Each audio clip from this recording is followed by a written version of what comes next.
Morning. Morning. The first reading is from Numbers, chapter 11, verses 4 to 6, 10 through 16, 24 to 29. The rabble among them had a strong craving, and the Israelites also wept again, and said, "If only we had meat to eat. We remember the fish we used to eat in Egypt for nothing, the cucumbers, the melons, the leeks, the onions, and the garlic. But now our strength is dried up, and there is nothing at all of this manna overhead." Moses heard the people weeping throughout their families, all of the entrances of the tents. Then the Lord became very angry, and Moses went and was displeased. So Moses said to the Lord, "Why have you treated your servant so badly? Why have I not found favor in your sight, that you lay the burden of all the people on me? Did I conceive all these people? Did I give birth to them, that you should say to me, 'Carry them in your bosom, as a nurse carries a sucking child, to the land that you promised on oath to their ancestors? Where am I to get meat to give to all this people?' For they come weeping to me and say, 'Give us meat to eat.' I'm not able to carry all this people alone, for they are too heavy for me. If this is the way you are going to treat me, put me to death at once, if I have found favor in your sight, and do not let me see my misery."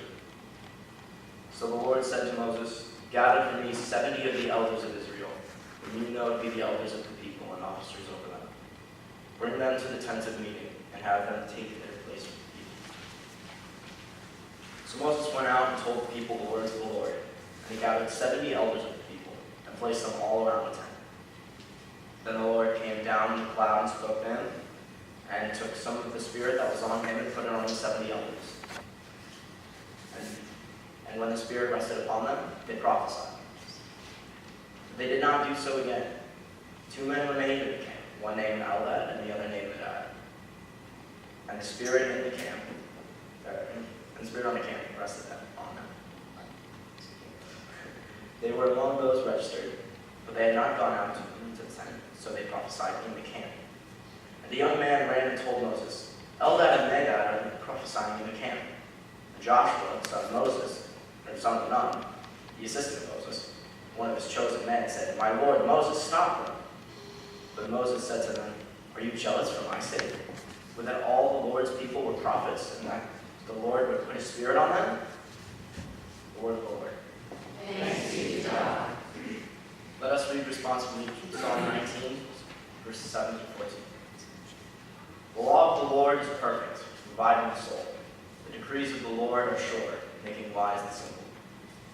The steps of the Lord are right, rejoicing the heart. The commandment of the Lord is clear, enlightening the eyes. The fear of the Lord is pure, enduring forever. The ordinances of the Lord are true and righteous altogether. More to be desired are great and gold, even much fine gold, sweeter also than honey, and the drippings of the honeycomb. Moreover, by them is your servant warned. In keeping them there is great reward. The wicked attack their errors, clear me from hidden faults. Keep back your servant also from the insolent. Do not let them have dominion over me. Then I shall be blameless and innocent of great transgression. Let the words of my mouth and the meditation of my heart be acceptable to you, O Lord, my rock and my redeemer. The second reading is from James 5, verses 13 to 20. Are any among you suffering? They should pray. Are any cheerful? They should sing songs of praise.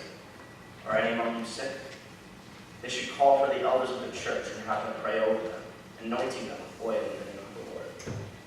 The prayer of faith will save the sick, and the Lord will raise them up. And anyone who has committed sins will be forgiven. Therefore, confess your sins to one another, and pray for one another, so that you may be healed. The prayer of the righteous is powerful and effective. Elijah was a human being like us, and he prayed fervently that it might not rain. And for 3 years and 6 months it did not rain on the earth. Then he prayed again, and heaven gave rain, and the earth yielded its harvest. My brothers and sisters, if any among you wanders from the truth and is brought back by another, you should know that whoever brings back a sinner from wandering will save the sinner's soul from death and will cover multitude of sins. The word of the Lord.